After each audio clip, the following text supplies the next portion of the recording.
Je m'appelle Marshall Dell, je suis endocrinologist of Vancouver, Colombie-Britannique. That's the last French you'll hear from me. I'm an endocrinologist in Vancouver. I'm very pleased to be moderator for the session. This is the foundation session. As we're starting a few minutes late to allow people to work their way through the registration lineup, so it's possible that people may be filtering in. I'm sure everyone will do so quietly and respectfully. We'll have a few other housekeeping manners first, but I really now have the great pleasure and honor, really, to introduce Mr. Joe Dion, who's from the Mohawk Nation, who's an elder in the Longhouse, to do a bit of a discussion and land acknowledgement for the place. We are very fortunate to be on today. Joe. I greet all of you. My name is Raru Nunumha, and I'm from the Mohawk Nation. I was born in Ganawage, which is our village is across the river from here. And I just want to explain to you that we're part of the Haudenosaunee, which is what the term that we use to describe the Six Nations Confederacy, or as you, especially from the United States, in your schools, you may have heard about the Iroquois Confederacy. You might have had a paragraph of that. We're still in existence. We have not been assimilated. I belong to a traditional longhouse, which carries on our duties and responsibilities in our ceremonies and our politics as well. Most of our present nations are strewn about along the northern part of New York State, of which was our territory. It still is our traditional territory. We never really ceded any of it. It extended from west into Ohio, Pennsylvania, and north to all the way to Quebec City at one time, and presently our territory extends to the Richelieu River, which is east of us. The Mohawk Nation is the keepers of the Eastern Door, and we were charged with the responsibility of dealing with any outsiders that may want to come into our territories. So we screen them. The Seneca Nation at the extreme west end of our, let's say we call ourselves the people of the Longhouse, which would be the western end of our Longhouse. They were the guardians of the Western Door. So I just wanted to take this time to welcome you all to Mohawk territory. And I hope you enjoy yourselves while you're here in Montreal. You're welcome to come to Ganawage, which is across the river. And we have a cultural center that today's Friday, so they're closing at 4, so you better hustle to get over there. And you'll get a better explanation of who we are and what our history is all about. We still follow our traditional way of living as far as our interpersonal relations. And when we do an opening, at all of our gatherings, we recite what we call the Ahondo Gardiwadekwa, which means figuratively words that we begin with above all else. And really what it is it's an acknowledgement of all of creation, starting with our Mother, the Earth, waters, the grasses, the medicines, the roots, the fruits, and our three sisters, the corn, beans, and squash, and through to the animals, all the four-leggeds that provide us with food, the birds, and the trees, and the leader of our trees is the maple tree, which provides us with the sap from which we boil and make maple syrup. And we have a special festival in the spring to honor the maple. And the other trees, of course, we use to build our homes and to heat our homes. And then we look at the sky world and acknowledge the thunderers that come to us in the spring and leave us in the fall. And they provide us with the waters that freshen our streams and lakes and brooks. And the other entity is the four winds that we acknowledge as well, that freshen our air and also bring us the different seasons of the year.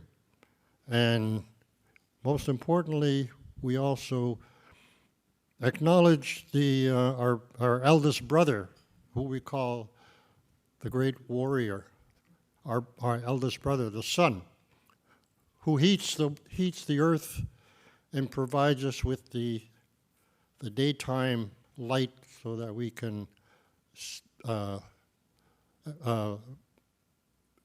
see what it is about us. And then we acknowledge also our grandmother, the moon, who works with the women, the female of all species, including the humans, that direct when it is that we are to give birth to our young ones. And she also looks over what we call the faces that peer at us from the earth, which means the unborn that have yet to be born yet. And so we honor our grandmother, the moon. And finally, we honor the stars, whom we call our cousins. And they provide us with direction so that we don't get lost in our travels. And also, they also indicate the time of the year when we hold our biggest festival, which is the Midwinter Festival, usually happening in late December or early January, depending on the phases of the moon. So all of our festivals are based upon natural life and occur whenever it is their time to reveal themselves, like strawberry. We honor the strawberry, and when we see the wild strawberries are coming to fruition, that's when we hold our ceremonies. So, and finally, we give our thanks and attention to the Creator, who prepared all of this for us prior to creating us as humans. And so the other thing that we also do especially is to honor and respect and give our thanksgiving to all of the humans that roam about the earth. And when we do our naming ceremony, we look at the child and we say that we don't know what gifts they have, whether they're dancers or good singers or good hunters or good lacrosse players. So, and we look at humanity in the same way. You know, each one of us, though we may be different, we all come to the earth with special skills that sometimes we never discover them in ourselves. But it's up to our parents to nurture any skills that they may uncover. So with that, I'd like to thank you all for listening. And as I say before, welcome to Kanyangehaga. Onigawai. Thank you very much, Joe.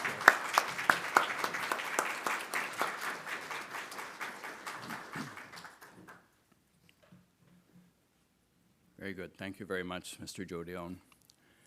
Before introducing our speakers for our welcome, I'm Marshall Dahl. I'm moderating. People always have three things for the moderators. It's like, where are the restrooms? How about the Wi-Fi? Are you going to run on time? So answers are, I did some scouting. There are some restrooms out there. They are now unlocked, unlike earlier in the day. There are gender-welcoming restrooms also in the Symphony area, marked as urinal and non-urinal. Wi-Fi, there's a code right on the meeting thing here for the Hilton Honors meeting. I noticed if you're staying at the hotel, the Hilton Honors Wi-Fi seems to work well. But that's just a reminder, if you're using your Wi-Fi and things, now is a great moment to silence all those devices that make noise. Just put them on mute. Perfect time for it. And finally, last issue is we'll do our best to run on time. We have some elasticity there. So I will, in a very warm, gentle, supportive fashion, remind speakers when we're winding up. And if by chance you've got burning questions that are beyond the time frame, I'll invite you to address the speakers directly. So to continue with our welcome here for the Foundations course, I'll welcome both Drs. Gail Knudson and Drs. Massey.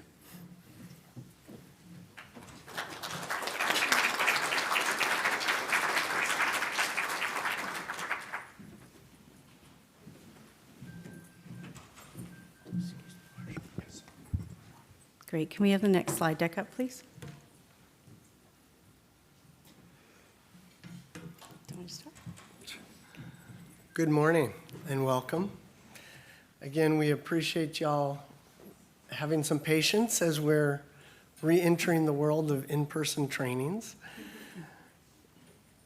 I'm Dr. Massey, and I am one of the co-chairs of the Global Education Institute of WPATH. And I am the mental health chair. And it's my pleasure to introduce my colleague, Dr. Gail Knudson. And I'm the medical co-chair. Welcome, everyone. Let's see. So we had that wonderful land acknowledgement and welcome from the elder, as is the beautiful custom in Canada, and we appreciate that. I don't know about y'all, I found it very calming and grounding.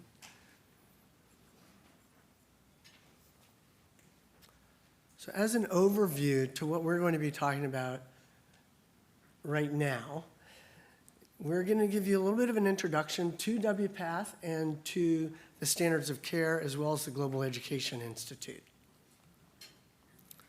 So who are we? The World Professional Association for Transgender Health is the only global association devoted solely to the health care of transgender and gender diverse people.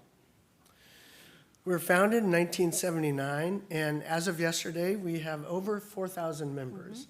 Our membership has skyrocketed in the last decade, as you might imagine, because of more and more people expressing a need for compassionate and competent care around their gender identity needs.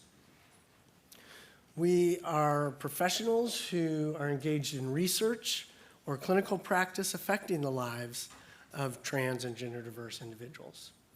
And we have 4 main focus areas within WPATH. So we were first best known for the standards of care.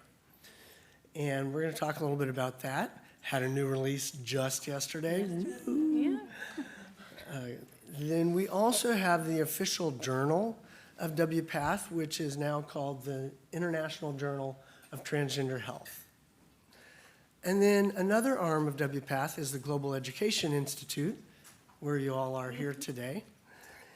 And then we also host the Biennial Symposium. And That's today. 2 years ago, it was virtual instead of in Hong Kong, which had been our initial plan. So it's wonderful to be back in person with folks to have the symposium.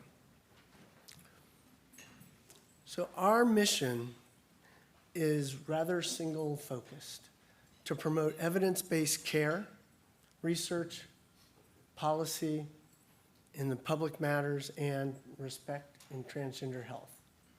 And our vision is for a world where people of all gender identities and gender expressions have access to evidence-based health care, social services, justice, and equality. The standards of care, as I mentioned, were one of our first things that we were known for.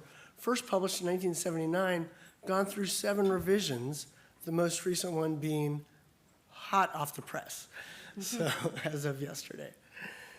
And I have to tip my hat to our fearless leaders for the standards of care. In the center, you'll see Dr. Eli Coleman, who was the chair, and then his fearless assistants were John Arcelis and Asa Radix, both of them with tremendous medical experience and mental health expertise and sensitivity, and they know this document inside and out through revision to what we have finally released yesterday. So we will be teaching a lot from the updated standards of care in the course today, but we will not have all of your questions answerable, but we're going to be addressing a lot of it today. So I'm going to turn it over to Gail now to talk about some of our history. Okay, thank you, Ren. I'll trade places so I can see over the lectern. I can't see on the other side. So for those of you that have worked in this field for a long time, you will probably share the same history in that there have been a lot of changes in the field. And when the field first started, it was like a sex change model. And now we recognize broader gender diversity. And that's from a kind of a colonial European perspective, whereas in many other areas of the world, there is and was gender identity that was, and many gender identities that were embraced. And so the earlier standards of care, they recognized that the gender was binary. And in the last version of the standards of care, in version 7, then that shift had already occurred to recognize that there are more than 2 genders. So now, in terms of the standards of care, one of the other main foci in the area was to look at the whole person, not in terms of, a person was going from A to B. It was more in terms of what are the different ways in which we can assist the person as they go through their affirming their gender, and also in terms of providing the best medical care. So you can see that in Standards of Care version 7 and now in Standards of Care version 8, it's very much focused, it's very much a healthcare focused and providing the best care that we are able to provide. And we're also, in terms of that care, recognizing a lot more health disparities in terms of smoking, lifestyle issues in terms of when we're looking at smoking, looking at diet, looking at exercise, so many different areas. And you can see that that's very much expanded in the primary care chapter. If people haven't seen the new standards of care, there's a press release that came out yesterday that you were able to download it in that press release for WPATH members, but you'll also find it on the WPATH webpage, which is www.wpath.org. And in terms for the slides for today, and you'll get a PDF of all the slides, either at some point today or tomorrow if you have not already done so. So the GEI was started as part of the strategic plan in 2013. But we didn't start to have our programs till a few years later. So we've been expanding our programs, and they've been always based on the standards of care. So, and also, we have these competency domains that were developed by international panel of experts dealing with competencies also in trans healthcare and also in terms of the field of education. So for us, we've delivered well over 60 courses now in the last 3 to 4 years. We've had over 6,000 attendees. And then with the advent of COVID, we switched to an online delivery in 2020. So the last course that we did prior to the pandemic was in January of 2020 in Vietnam. And then we've resumed having live courses, and the first one that we had was in June in the Yukon Territory in Whitehorse. So, and this is our second in-person course. So we've had competency developments. We also have had a mentoring program.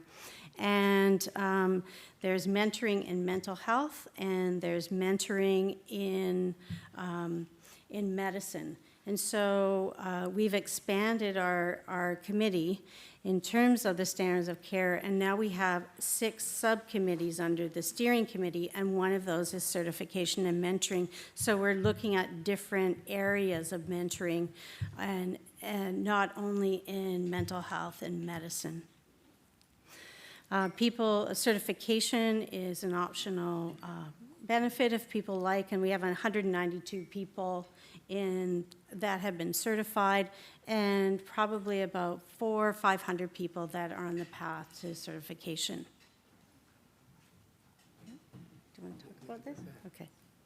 So this publication came out in 2016, and it was a landmark publication from the Lancet, and it was the first time that the Lancet and the WHO are very hand in hand and promoting like public health awareness. And this was the first time that the Lancet published a whole journal on transgender health, and this really put research and also in terms of elevated the agenda of trans health globally. And so within this Lancet issue, there is a leaflet that you can download, and it's free to download. That issue is downloaded. It's June 2016, and it talks about these different gender affirmation areas: social, psychological, medical, and legal. And what we try to do as we go through the foundations course is touch upon each one of these areas. And as you go along and take the advanced courses, we have more courses more in-depth courses in the psychological area and also in the medical area. So these are all the different areas that we'd like to touch upon in foundations, and so this is our agenda going forward for today. So as you can see, we're going to have an introduction talk that I'm going to give after we finish here. We'll have a break after my introduction. Then we're going to cover mental health issues, got Dr. Chris Booth for that, and then Foundations in Primary Care with Dr. Erica Sullivan. And then we have Voice and Communication. I see Christy Block, our speaker for that program later, as well as Foundations in Gender Development, which is going to be presented by Dr. Wallace Wong, who's from Vancouver. We also have Dr. Scott Leibowitz to talk about adolescent care. And then there'll be some time for Q&A and a few minutes of wrap-up. Notice we're ending at 5 today. Tomorrow we have to end earlier because we need time for the program to open for the full symposium. But we'll remind you of that. Tomorrow's going to start earlier and end earlier. So we'll tell you about that later on. As you can see, there's a recap, and then we'll be talking about hormone therapy. You'll get to see Dr. Marshall Dahl again, and he's a delight and a wonderful speaker, very knowledgeable and experienced, as well as one of his colleagues, Dr. Dan Metzger, who's a pediatric endocrinologist, and they'll take some Q&A, and then we've got surgery talks by Alex Langwani, and then Erica will be back with Gail to talk about caring for transitioning clients, and then Dr. Paula Nira will be coming to us via Zoom because she has COVID. We have had to adapt a lot of things for this conference, so just roll with us, y'all. And we're grateful that Paula will be joining us via Zoom. And then there will be complicated case studies for all the faculty to be discussing with you together. So we've got an action-packed agenda. We're trying to give you a great big bang for your bucks, and whether they're Canadian, US, or otherwhere. And we're looking forward to growing and learning with you. And when we have a chance, we'll take some Q&A. But did you want to say anything else? Wow. I wish I had American bucks. I don't know. I'm Canadian. Thank you to my dear friend and colleague, Marshall, of my gosh, now, over 20 years, and for being our host today. I cannot think of a better person and professional to be our host, so thank you so much, Marshall.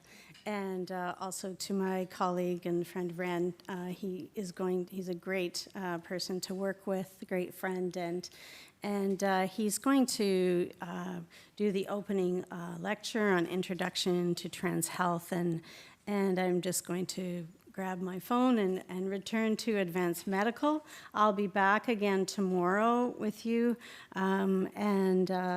I wish you a very, as they say in Europe, a very fruitful day.